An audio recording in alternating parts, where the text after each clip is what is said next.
Miles, Mystery and Mayhem is the third omnibus book by Lois McMaster Bujold. This one collects two more novels as well as a novella in that order. I've been reading this series and I've enjoyed it a lot, especially the last one, Young Miles, so I wanted to give this book a check out.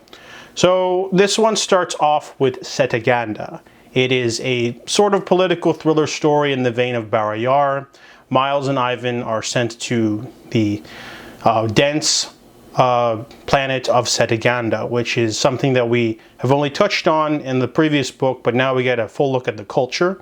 So we get to find out all about like the planet, how rich they are in art and things like that, and they're very they're very imperialistic. They like to take over others if they can, but they're very rich in terms of technology and art. So they're there to pay their respects for a funeral for a head of state that has died.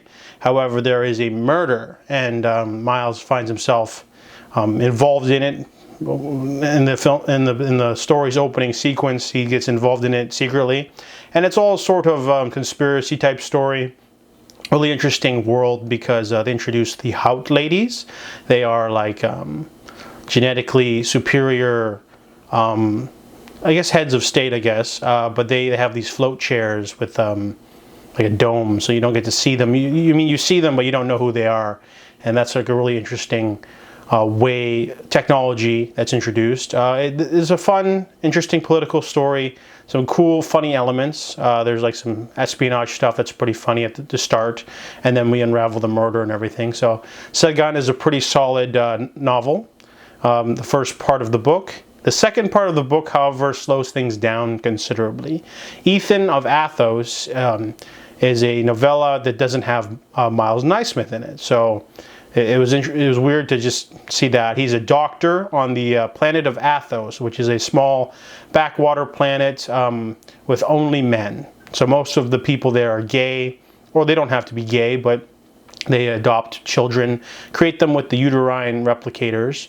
However, Ethan has a problem because they're supposed to get some genetic samples, which will be the next, several generations of their people, because immigration is very low, because it's hard to coax people to go to a only male planet. So anyways, Ethan is tasked with going. You give him some money. He's got to find out what went wrong with the shipment because he got all this junk instead of fine specimen samples. And so he finds himself going to Klein Station, which is like a space station near Jackson's Hole, the trader planet. So this book, oh man, I mean this part of the book is really slow. We do get a character who's loosely related to Niles Naismith in the form of Commander Ellie Quinn, a character from one of the previous books, and she's not that interesting, to be honest.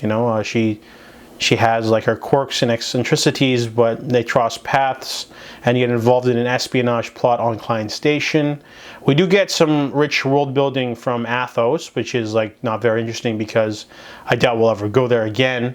And then of course there's actually quite a bit of technology stuff for the space station and how it's like set up, the security, the biosecurity, how things are shipped in and shipped out, how people stay in, it's an interesting, weird little, it's rather short, I believe. It's like 300 pages, I think, but it's not very interesting. I found myself, pushing myself to finish this part of the book.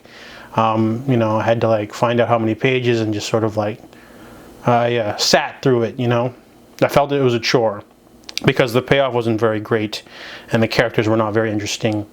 And the world building was more interesting than the characters, so that's kind of like a big red flag. But then the last book is short. It's 100 pages. It's a novella called Labyrinth. We get Miles back again. He is going to Jackson's Hole to meet the new one of the Baron Fell. He's one of the heads of the trading community.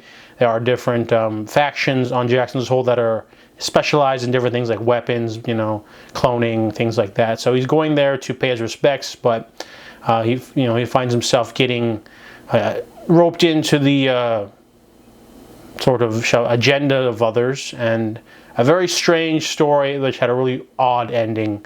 Didn't quite enjoy this one either. So 1 for 3 anyway. So because the last two novels, parts of the book were considerably lesser grade, this one wasn't the iconic, continuing adventures that I thought we'd get, because, the middle story has nothing to do with Miles, and the last story is very strange in terms of just choices. But anyways, yeah, so this book, I gave it a 3 out of 5.